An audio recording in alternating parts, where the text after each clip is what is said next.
Media మిత్రులకు 78వ భారత స్వాతంత్ర దినోత్సవ శుభాకాంక్షలు. ఒకవైపు మనం స్వాతంత్ర దినోత్సవ సంబరాలు జరుపుకుంటున్నాం, రెండో వైపు ఈ సర్కారు తెలంగాణ స్వాభిమానం మీద దాడి చేస్తున్నది. అంటే ఆ స్వాతంత్ర దినోత్సవ ఆ సంరంభమో సంతోషమో మన మనసులో లేకుండా బాధ కలిగించే విధంగా తెలంగాణ స్వాభిమానం మీద, ఆత్మగౌరవం మీద ఒక భయంకరమైన దాడిని చేస్తున్నది ఇవాళ అధికారంలో ఉన్నటువంటి రేవంత్ రెడ్డి సర్కార్. కాంగ్రెస్ ఏలుబడిలో ప్రాంతీయ అస్తిత్వాలకు, ఆకాంక్షలకు విలువ ఉండదు, గౌరవం ఉండదు అనేది చరిత్ర నిరూపించిన సత్యం. కాంగ్రెస్ పార్టీ అప్రజాస్వామిక పరిపాలన వల్లనే దేశంలో ప్రాంతీయ పార్టీలు ఉద్భవించవలసి వచ్చింది. ఆయా ప్రాంతాలకు ఉండేటువంటి నిర్దిష్టతల్ని, ఆయా ప్రాంతాలకు ఉండేటువంటి ప్రత్యేక ఆకాంక్షల్ని పట్టించుకోకుండా ఓ దుర్మార్గమైనటువంటి నియంతృత్వ విధానాలను అవలంబించడం వల్లనే ప్రాంతీయ పార్టీలు పుట్టుకొచ్చినాయి. ఆ కాంగ్రెస్ పార్టీ విధానాన్ని వాటి రేవంత్ రెడ్డి సర్కారు కూడా కొనసాగిస్తున్నది. ఇక రేవంత్ రెడ్డి గారి విషయానికి వస్తే ప్రత్యేకంగా ఆయనకు తెలంగాణ సోయి ఇసుమంతా కూడా లేదు. ఆయన వలసవాద మానసపుత్రుడు అనేది నిర్వివాద అంశం. తెలంగాణ ఉద్యమ సమయంలో ఆయన ఏం పాత్ర నిర్వహించారో చూసినా, తెలంగాణ వచ్చిన కొత్తలో ఆయన ఏం చేసినారో చూసినా, ఇంకా అంతకుమించి వేరే సాక్ష్యాలు ఏమీ అక్కర్లేదు. ఆయన ఏం పాత్ర నిర్వహించిండో, ఏం పని చేసిండో.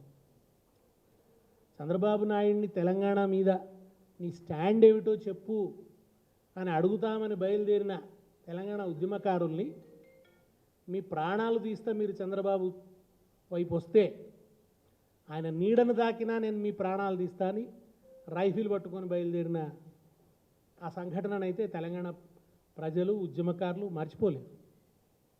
సరే, తెలంగాణ వచ్చిన తర్వాత ప్రభుత్వం పసిప్రాయంలో ఉండగానే ఆ ప్రభుత్వాన్ని పడగొట్టడం కోసం జరిగిన కుట్రలు, దాంట్లో ఆయన నిర్వహించినటువంటి పాత్ర అదందరికీ కళ్ళ ముందట ఉన్నటువంటి ఒక వాస్తవం. కనీసం ముఖ్యమంత్రి అయినాకనన్నా ఆయన వైఖరి మార్చుకోవాలి కదా. ఇవాళ ఆయన మొత్తం తెలంగాణ ప్రజల ఆకాంక్షలకు బాధ్యత వహిస్తున్నాడు. ఆయన తెలంగాణ ఆత్మగౌరవ ప్రతీకలాగా నడుచుకోవాలి. కానీ ఆ స్ఫూర్తి ఆయనకు లేదు. రేవంత్ రెడ్డి గారు వచ్చిన తర్వాత జై తెలంగాణ నినాదం మసకబారిపోయింది. అది నిజంగా మన భావోద్విగ్నతతో ముడిపడి ఉన్నటువంటి నినాదం, మొత్తం తెలంగాణ చరిత్ర అంతా ప్రతిఫలించేటువంటి నినాదం. ఈ ప్రాంత అస్తిత్వాన్ని, ఈ మట్టిని, ఇక్కడి చరిత్రని, ఇక్కడ త్యాగాల్ని, ఇక్కడ ప్రజలు కార్చిన నెత్తుర్ని, వీటన్నిటినీ ప్రతిబింబించేటువంటి అద్భుతమైన నినాదం. ఆ నినాదం మసకబారిపోయింది. దాని చుట్టూ ఉండేటువంటి ఆ భావావేశాన్ని అంతా కూడా ఆయన పలచబడేటట్టు చేసి జై తెలంగాణ నినాదానికి ప్రత్యామ్నాయంగా ఆయన జై కాంగ్రెస్, జై సోనియమ్మ అనే నినాదాలు ముందుకు తీసుకొచ్చాడు. అధికారంలోకి రాగానే ఆయన్ని మొట్టమొదటి చేసిన పని అధికార చిహ్నాన్ని మార్చాలని చెప్పి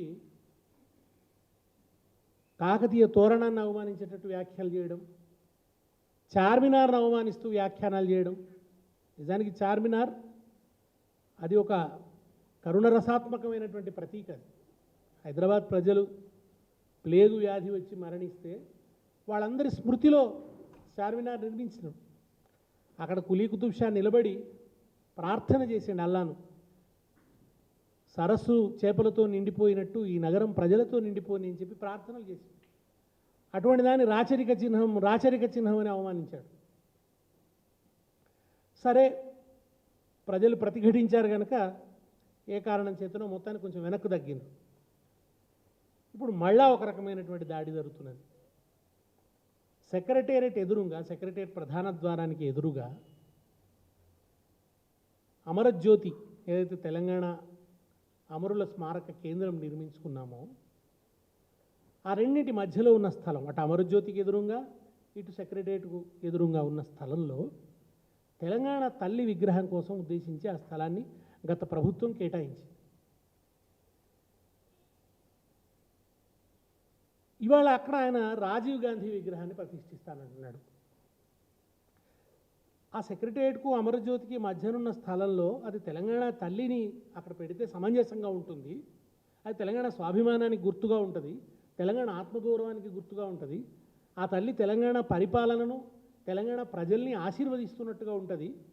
కనుక అక్కడ తెలంగాణ తల్లి విగ్రహం ఉండాలి అని గత ప్రభుత్వం నిర్ణయించింది అని అసెంబ్లీ వేదికగా చెప్పిన, పలు ప్రజావేదికలు ఆధారం చేసుకొని చెప్పినా, ఎన్ని విధాలుగా చెప్పినా ససేమిరా కాదని ఒక రాజకీయ సంకుచిత వైఖరితోని ఇవాళ ఆయన అక్కడ రాజీవ్ గాంధీ విగ్రహాన్ని ప్రతిష్ఠిస్తున్నాడు, ఒక మొండి వైఖరితో. మిత్రులారా, మీ అందరికీ తెలుసు తెలంగాణ ఉద్యమానికి ఒక బలమైన సాంస్కృతిక కోణం ఉంది. అది ఎంత లోతైందో, దాని గురించి ఎంత చర్చ జరిగిందో ఉద్యమం పొడుగున మీ అందరికీ నేను చెప్పనక్కర్లేదు.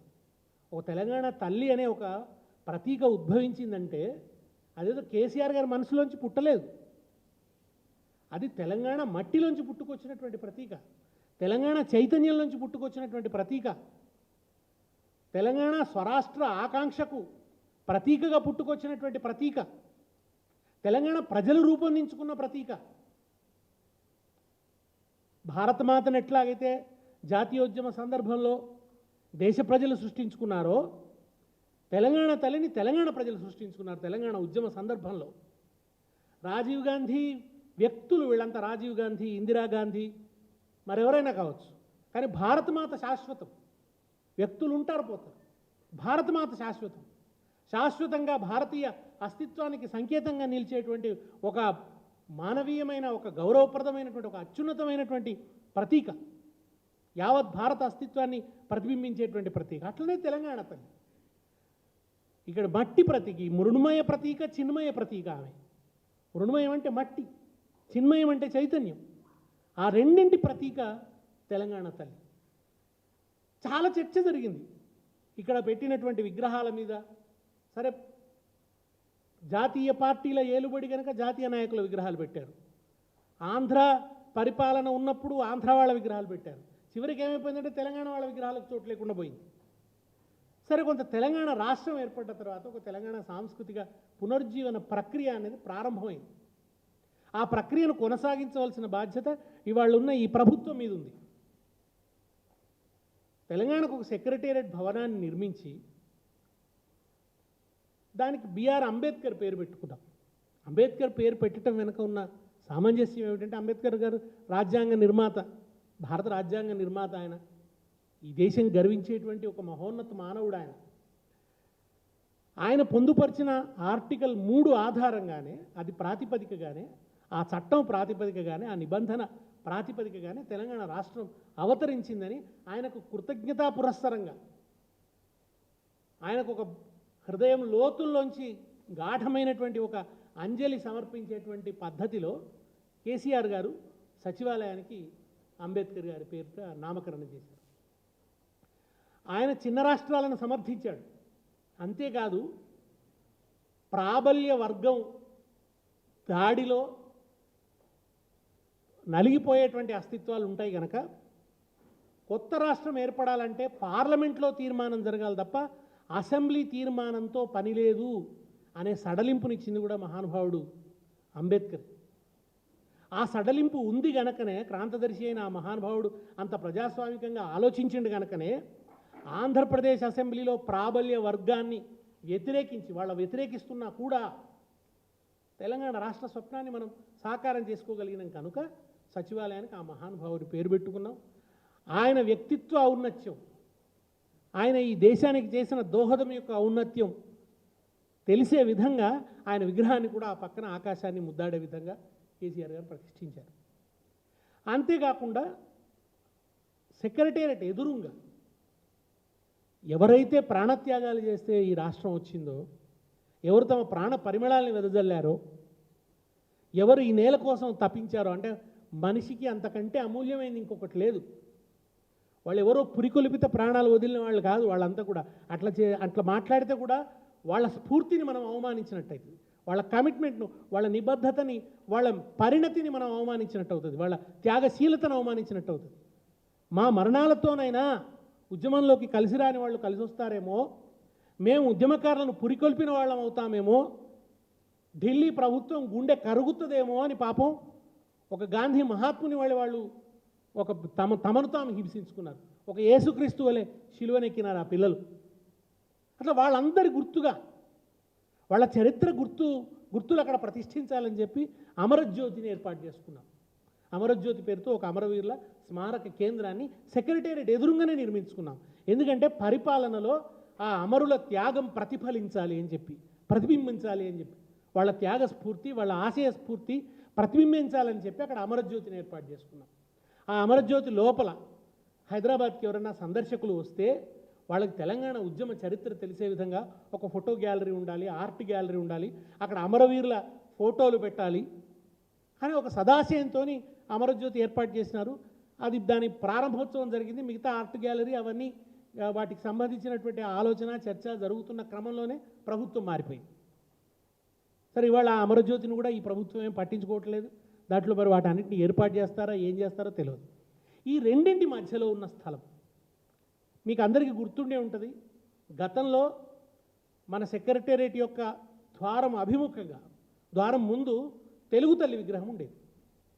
ఒకానొక సందర్భంలో ఒక సంస్థ వాళ్ళు భాషా ఉత్సవాలు చేస్తే అందులో తెలంగాణ వాళ్ళకి భాగస్వామ్యం కల్పించకపోతే చాలామంది రచయితలు ఈ తెలుగు తల్లి విగ్రహం దగ్గరికే వచ్చి, మరి మేము కూడా తెలుగు వాళ్ళమని అంటారు, కానీ తెలుగు వాళ్ళ పేరిట జరుగుతున్న సభల్లో తెలంగాణ వాళ్ళ భాగస్వామ్యం లేదని చెప్పి ఆ రోజు ప్రకటించారు. ఇదిగో ఈ సెక్రటేరియట్ ముందు తెలుగు తల్లి ఉంది, రేపు తెలంగాణ ఏర్పడుతుంది, మా సెక్రటేరియట్ మాకైతుంది, అప్పుడు మేము ఈ సెక్రటేరియట్ ముందట తెలంగాణ తల్లి విగ్రహం పెట్టుకుంటాం అని ఉద్యమ కాలంలో ప్రతిజ్ఞ చేశారు. కనుక సెక్రటేరియట్ ముందట తెలంగాణ ప్రజలను, పరిపాలనను ఆశీర్వదిస్తున్నట్టుగా తెలంగాణ తల్లి ఉండడం అనేది ఉచితం, సముచితం, ఒక చారిత్రక న్యాయం, ఈ చరిత్రకు జరగవలసినటువంటి న్యాయం, తెలంగాణ అస్తిత్వానికి దక్కవలసినటువంటి గౌరవం. ఇవాళ ప్రజలు, రచయితలు తెలంగాణ సంస్కృతిని ప్రేమించే వాళ్ళంతనేమో సచివాలయం ముందట తెలంగాణ తల్లి విగ్రహం ఉండాలని కోరుకుంటుంటే, తన ప్రాబల్యం పెంచుకోవడానికి పార్టీలో, తన పదవిని కాపాడుకోవడం కోసం తెలంగాణ తల్లి వద్దు, రాహుల్ గాంధీ తండ్రి విగ్రహం పెడతానంటున్నాడు రేవంత్ రెడ్డి. ఇవాళ తెలంగాణ ప్రజల ముందున్న ప్రశ్న, రాష్ట్ర సచివాలయం ముందట ఉండవలసింది తెలంగాణ ప్రజల తల్లి విగ్రహమా, తెలంగాణ తల్లి విగ్రహమా, రాహుల్ గాంధీ తండ్రి విగ్రహమా? ఎవరి విగ్రహం ఉండాలి? రాజీవ్ గాంధీ గారి పట్ల ఎటువంటి అగౌరవం లేదు. ఆయన స్థానం ఆయనదే చరిత్రలో. ఆయన పేరున మేము రోజు సిద్దిపేట పోతుంటాం. ఆ రహదారి పేరు రాజీవ్ రహదారి. ఎయిర్పోర్ట్ పేరు కూడా మనం రాజీవ్ గాంధీ గారి పేరున పెట్టినాం, ఇంటర్నేషనల్ ఎయిర్పోర్టు. విగ్రహం కూడా సోమాజిగూడలో ఒకటి ఉంది నాకు తెలిసి, రాజీవ్ గాంధీ విగ్రహం ఒకటి ఉంది. మీరు మరొకటి పెట్టదలుచుకున్నా పెట్టండి, కానీ సెక్రటేరియట్ ముందు ఉండాల్సింది తెలంగాణ అస్తిత్వ చిహ్నం ఉండాలి. అక్కడ ఉండాల్సింది వ్యక్తుల, రాజకీయ నాయకుల విగ్రహం కాదు. అక్కడ ఉండవలసింది తెలంగాణ తల్లి విగ్రహం. కానీ ఆ స్థానంలోనే మీరు ఎందుకు రాజీవ్ గాంధీ విగ్రహం పెట్టాలి? అది కేటాయించిండ్రని చెప్పిన తర్వాత కూడా అక్కడ ఎందుకు పెట్టాలనుకో, ఇది రాజకీయ సంకుచిత వైఖరి. కేసీఆర్ కేటాయించింది కదా, అక్కడ పెట్టొద్దు అనే ఒక సంకుచిత వైఖరితో మీరు ఏం చేస్తున్నారు? తెలంగాణ ఆత్మగౌరవం మీద దాడి చేస్తున్నారు. కేసీఆర్ ఈ అధికార చిహ్నం పెట్టినాడు కనుక కాకతీయ తోరణం పనికిరాదు, కేసీఆర్ చార్మినార్ పెట్టినాడు కనుక ఈ చార్మినార్ పనికిరాదు. ఇదేం వైఖరి? అది చాలా, కాకతీయ తోరణం కేసీఆర్ సృష్టి కాదు, చార్మినార్ కేసీఆర్ సృష్టి కాదు, తెలంగాణ తల్లి కూడా కేవలం కేసీఆర్ సృష్టి కాదు, తెలంగాణ ప్రజలు చేసుకున్న సృష్టి. ఈ విషయాన్ని రేవంత్ రెడ్డి గారు గ్రహించాలి. అంతిమంగా మీరు చేస్తున్నది తెలంగాణ ప్రజల హృదయాల్ని దారుణంగా గాయపరుస్తున్నారు. నేను వచ్చే ముందు కూడా చాలామంది మిత్రులతో ఫోన్ చేసి వస్తున్నా, సాహిత్య మిత్రులతో, ఇట్లా జరుగుతుందంటే వాళ్ళందరూ కూడా విచారం వ్యక్తం చేస్తున్నారు. వాళ్ళంతా ప్రభుత్వోద్యోగాల్లో ఉన్నాను కనుక నేను పేరు చెప్పలేను, వాళ్ళకి ఇబ్బంది ఉంటుంది. వాళ్ళందరితో నేను మాట్లాడుతుంటే, అరే ఇదేం అన్యాయం అండి, సెక్రటేరియట్ ముందట ఉండాల్సిందైతే తెలంగాణ తల్లి, అక్కడ రాజీవ్ గాంధీ ఉండడం అసమంజసం, అనుచితం. కావాలంటే ఆ పక్కన ఇందిరాగాంధీ విగ్రహం ఉంది, తల్లి కొడుకుల విగ్రహాలు అక్కడ పెట్టండి, బాగానే ఉంటుంది. ఇంకేదైనా మీకు నచ్చిన మరో స్థలం ఎంపిక చేసుకోండి, అంతకంటే గొప్ప చౌరస్తా చూడండి, బ్రహ్మాండంగా పెట్టుకోండి. కానీ అసెంబ్లీ ఎదురుగా, క్షమించాలి, సెక్రటేరియట్ ఎదురుగా ఉండవలసింది తెలంగాణ తల్లి విగ్రహం. తెలంగాణ ఆకాంక్షలు తెలిసిన వాళ్ళు ఎవరైనా ఇదే కోరుకుంటారు. అది జనం కావచ్చు, కవులు కావచ్చు, రచయితలు కావచ్చు, మేధావులు కావచ్చు, సెక్రటేరియట్ ఎదురుగా తెలంగాణ తల్లి విగ్రహాన్ని కోరుకుంటారు. తెలంగాణ పరిపాలనకు ముందు తెలంగాణ అస్తిత్వ చిహ్నం ఉండాలి. తెలంగాణ కార్యనిర్వహణ జరిగేటువంటి ఆ కార్యాలయం ముందట ఉండవలసింది తెలంగాణ అస్తిత్వ చిహ్నమే. మీరు అధిష్టానం మెప్పును పొందడానికి, పార్టీలో మీ ప్రాబల్యాన్ని పెంచుకోవడం కోసం చరిత్రతో సంబంధం లేదు. చెప్పండి, అసలు తెలంగాణ చరిత్రకి, వారసత్వానికి, ఇక్కడ జరిగిన ఉద్యమ ఘటనలకి దేంతోనన్నా రాజీవ్ గాంధీకి సంబంధం ఉందా? సోనియా గాంధీ గారికి సంబంధం ఉంది. సోనియా గాంధీ గారి హయాంలో తెలంగాణ ఏర్పడ్డది కనుక సోనియా గాంధీ గారికి తెలంగాణ రాష్ట్ర చరిత్రకి సంబంధం ఉంది. అది ఎవరైనా ఒప్పుకొని తీరవల్ చారిత్రక సత్యం. ఎవరు ఒప్పుకోలతో కూడా దానికి నిమిత్తం లేదు. కానీ రాజీవ్ గాంధీ గారికి ఏం సంబంధం? పైగా అక్కడ టంగుటూరు అంజయ్య గారి విగ్రహం ఉంది. ఆ అమరజ్యోతి ముందటనే, ఆ లుంబిని వనం ముందట మనకు టంగుటూరు అంజయ్య గారి విగ్రహం ఉంటుంది. టంగుటూరి అంజయ్య గారిని ఒకానొక సందర్భంలో 1982లో అనుకుంటాను, ఎయిర్పోర్టుకు రాజీవ్ గాంధీ గారు వస్తే ఆయనను స్వాగతించడానికి పాపం అంజయ్య గారు మంది మార్బలంతో, మేళతాళాలతో పోయింది. పోతే అది రాజీవ్ గాంధీ గారికి కోపం వచ్చింది. ఇంత మేళతాళాలతో ఇట్లా ఎయిర్పోర్ట్లోకి వస్తారా, ఇది సెన్సిటివ్ జోన్, ఇక్కడికి రావాల్సింది ఇట్లనా అని చెప్పి పాప ఆయన ఆ రోజు అంజయ్య గారిని చెడామడ మాటలు అన్నాడు అందరి ముందు. పాప ఆయన ఒక ఆరణాల కూలి నుంచి ఎదిగి వచ్చినటువంటి నాయకుడు, తెలంగాణ మట్టి బిడ్డ అంజయ్య గారు. చాలా అమాయకుడు, చాలా గౌరవప్రదమైనటువంటి వ్యక్తి, చాలా అట్టడుగు స్థాయి నుంచి ఎదిగి వచ్చి ముఖ్యమంత్రి అయినవాడు. పాప ఆయన ఒక్క మాట కూడా ఎదురు చెప్పలేదు ఆ రోజు రాజీవ్ గాంధీ ఆయన నానా మాటలు అంటే. ఆ తర్వాత కూడా ఆయన తనతో పాటు ఆయన ఒక ప్రైవేట్ కార్యక్రమానికి వెళుతూ రాజీవ్ గాంధీ తన వెంట తీసుకోలేదు.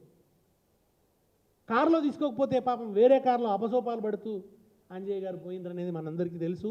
ఈ సంఘటన వల్ల ఒక పార్టీ పుట్టింది, ఆ పార్టీలోంచి రేవంత్ రెడ్డి పుట్టింది. ఈ సంఘటనలోంచి తెలంగాణ తెలుగు ఆత్మగౌరవం మీద జరిగిన దాడి ఇది. ఆ తర్వాత అంజయ్య గారిని ముఖ్యమంత్రిగా కూడా తప్పించారు.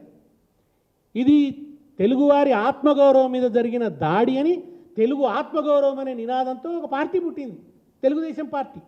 ఆ పార్టీలోంచి పుట్టినవాడే రేవంత్ రెడ్డి.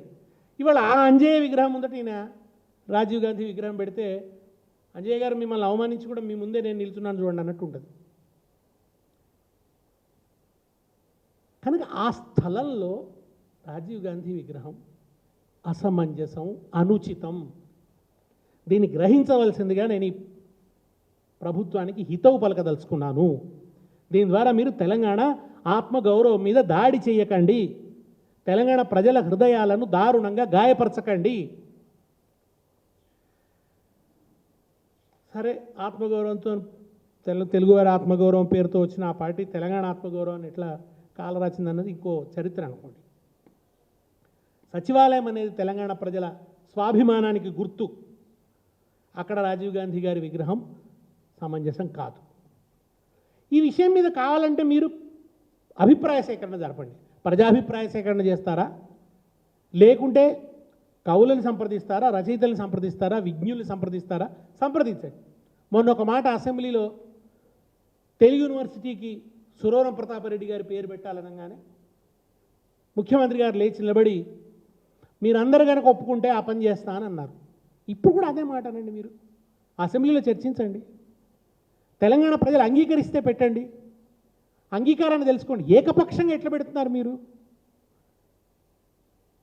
మీరు ఆ అంగీకారాన్ని తెలుసుకునేటువంటి ప్రయత్నం చేయండి. ఇవాళ నేను ఒక ప్రతిపాదిస్తున్నాను, అది కరెక్ట్ కాదు అని నేను చెప్తాను, మీరు ఇవాళ చర్చించండి. మీరు ఒకవేళ మాత్రం మొండి వైఖరితో అట్లాగే పెడితే మీకు మీకు మీకు మీకు చాలా విశ్వాసపాత్రులు, మీరు ఎంతగానో గౌరవించేటువంటి వ్యక్తి, మీరు అధికారంలోకి రావడానికి రాచబాటలు నిర్మించినటువంటి వ్యక్తి, గతంలో తెలంగాణ ఉద్యమంలో జేఏసీకి నాయకత్వం వహించినటువంటి వారు కోదండరాం గారిని అడగండి. అక్కడ తెలంగాణ తల్లి విగ్రహం సమంజసమా, రాహుల్ గాంధీ తండ్రి విగ్రహం సమంజసమా అడగండి. కోదండరాం గారిని అడగండి, ఆయన ఏమంటారో వినండి. లేదా తెలంగాణ సంస్కృతిని అమితంగా ప్రేమించేటువంటి వారు, పౌర హక్కుల ఉద్యమంలో గొప్ప పాత్ర నిర్వహించిన గౌరవనీయులు హరగోపాల్ గారిని అడగండి, ఎవరి విగ్రహం సమంజసమని అడగండి మీరు. లేదా రాష్ట్ర గీత రచయిత అందశ్రీ గారిని అడగండి, వాళ్ళ అభిప్రాయాలు తెలుసుకోండి. నేను ఆ ముగ్గురికి కూడా విజ్ఞప్తి చేస్తున్నాను, మీరు బాధ్యత వహించండి, మీరు ఈ సర్కార్కి హితవు చెప్పండి. ఇది నేనేదో రాజకీయ ప్రయోజనం కోసం మాట్లాడుతున్నది కాదు. తెలంగాణ తల్లి రాజకీయాలకు అతీతమైన విషయం, దాన్ని అర్థం చేసుకోండి. కనుక మీరు అయినా మేము మొండికేసి పెడతాం, ఏమన్నా చేసుకోండి అని అంటే మాత్రం ఈ రాష్ట్రంలో పెద్ద అలజడి పుడుతుంది. తెలంగాణ సాంస్కృతిక ఉద్వేగాలను మీరు, భావోద్వేగాలను మీరు దారుణంగా గాయపరిచిన వాళ్ళు అవుతారు. ఇక ప్రతి చోట మేము ఇదే మాట్లాడవలసి వస్తుంది. మళ్ళా ఇక్కడ మీరు భయంకరమైన మూల్యం చెల్లించుకుంటారు. చరిత్రలో మనం అనేక ఘటనలు చూస్తున్నాం. అంత పెద్ద వలసవాద సర్కారే ఏమైపోయిందో చూసినాం మనం. ఇట్లనే బుల్డోజింగ్ చేస్తే ఏం జరిగిందో, ఇవాళ మా చేతిలో అధికారం ఉంది, మేము ఏం చేసినా సాగిపోతుంది అని చెప్పి మీరు పెట్టేసిండ్రు అనుకోండి. సమస్య కూడా ఎట్లా ఉంటుందంటే, ఒకసారి ఓ విగ్రహం పెట్టిన తర్వాత ఇక అదొక చిక్కుముడిగా మారిపోతుంది. దాన్ని మనం ఏమి మళ్ళీ చాలా చాలా సెన్సిటివ్ అంశాలు అక్కడికి వస్తాయి, శాశ్వతంగా ఉంటుంది. ఇవాళ మనం చాలా చూస్తాం, చాలా విగ్రహాలు పెట్టేసి ఇప్పుడు వాటిని మనం కదిలించలేము. కొన్ని ఉన్నాయి, తెలంగాణ పట్ల అవమానం చేసిన వాళ్ళు, అపచారం చేసిన వాళ్ళ విగ్రహాలు కూడా ఉన్నాయి.